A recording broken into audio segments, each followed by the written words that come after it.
Hey guys, welcome back to my channel. Today I'm going to be reviewing a Mary Kay CC cream. I've heard a lot of good things about this, and so I wanted to give it a try and let you guys know what my thoughts were and to let you see the demo of me using it, so it helps you kind of get an idea if this is something you're interested in. The package looks like that sophisticated Mary Kay design look, black and pink writing and such. And it has the broad spectrum SPF of 15, so that's pretty good. It says that this is suitable for all skin types. It's suitable for sensitive skin and acne prone skin. It's oil and fragrance free. Okay, well, I'm gonna get into that in a second, but there's a couple things that aren't true in that. But it's shown to hydrate for 10 hours, a fusion of skincare and makeup. This multitasking complexion correction miracle provides 8-in-1 benefits. And then it lists 8 benefits, which is it protects with this broad spectrum SPF 15, it brightens to recapture youthful luminosity, it minimizes the appearance of redness, it improves the overall complexion with light coverage, conceals the look of blemishes, and hydrates to provide nourishing comfort. It reduces the visible signs of aging and defends against environmental stressors. So yeah, it's pretty comparable to a lot of the other BB and CC creams out there that claim to do these things. The CC creams are designed to make your skin look more even complexion, so it usually has different color principles that will combat like redness and any kind of discoloration that you may have on the skin. So anyway, I just want to say 2 things right off the bat. I have combination skin, however my oily T-zone area is definitely super oily, so it's kind of like I can get pretty dry in the outer perimeters but really oily in the inner perimeters, like the D-zone again. So I definitely have to either use like a primer before I put things on, or if I am using CC or BB cream products, then I just skip over moisturizer altogether and then just put this on as a moisturizer. And I find that my skin does a lot better when I do that, and it doesn't get as oily. So that might be something to consider when you're watching my video and my demo on this. Just consider your skin type and think about how this would work for you. It says that it is all suitable for all skin types, but for those of us who have oily skin, this is going to make you pretty oily. So you're gonna definitely need a primer with this, or set it with a powder or a setting spray.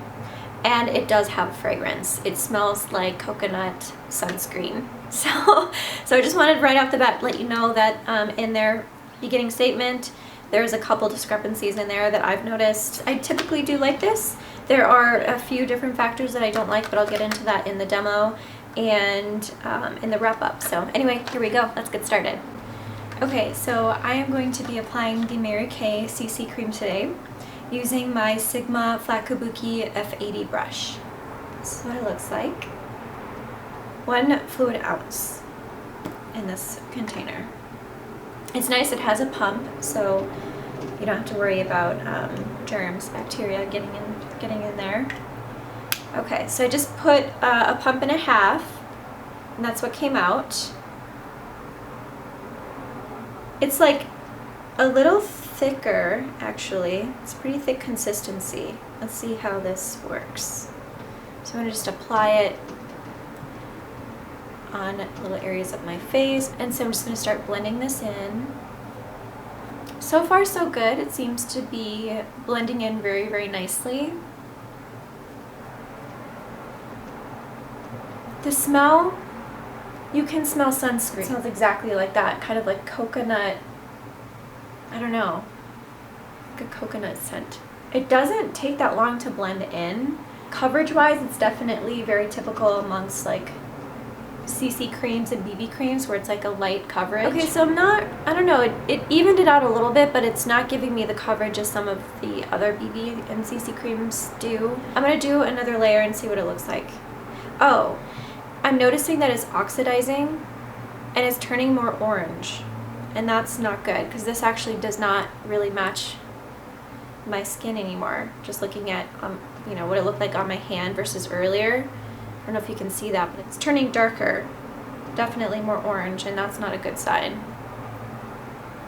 Okay, so here is another layer of this stuff. And I got the lightest color too.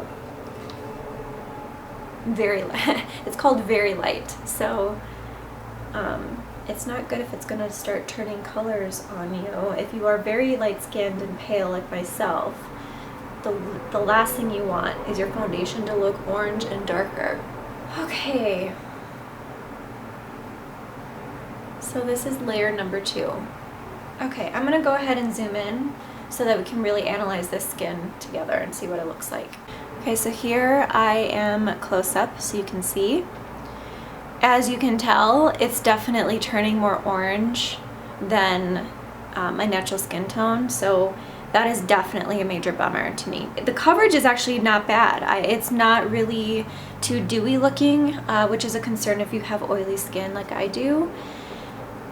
It feels really smooth and it sets pretty nice, like it doesn't feel like I have anything on, which is always amazing when you when you work with BB and CC creams. The whole key really is just to feel like you don't have any makeup on, and it looks like skin. It definitely does provide that, like it does look pretty good, and I'm pretty happy with the finish, the smoothness, how it set, and the fact that it doesn't look too matte or too oily. So I do like that, but I don't like the fact that it oxidized literally like a shade darker and more orange. I did try this product out another time, and I did notice that it ended up getting really oily really fast. So this is probably about a 2 to 3 hour wear time for me before I have to either use powder or blot.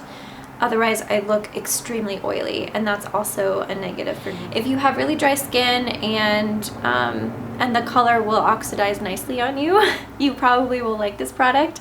But if you have combination to oily skin, you're definitely gonna have to use a mattifying primer, a powder, or a setting powder, or setting spray, I'm sorry, if you wanna get away using this for a long period of time. I'm going to do the rest of my makeup, and then I'll be right back to share my official thoughts with you.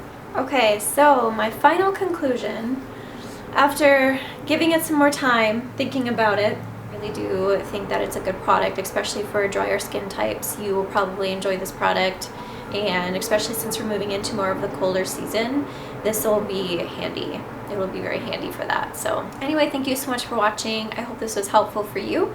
And if you have any questions or would like me to review any other products, please leave a comment below and like this video, and I will see you in my next video. Take care, guys. Bye.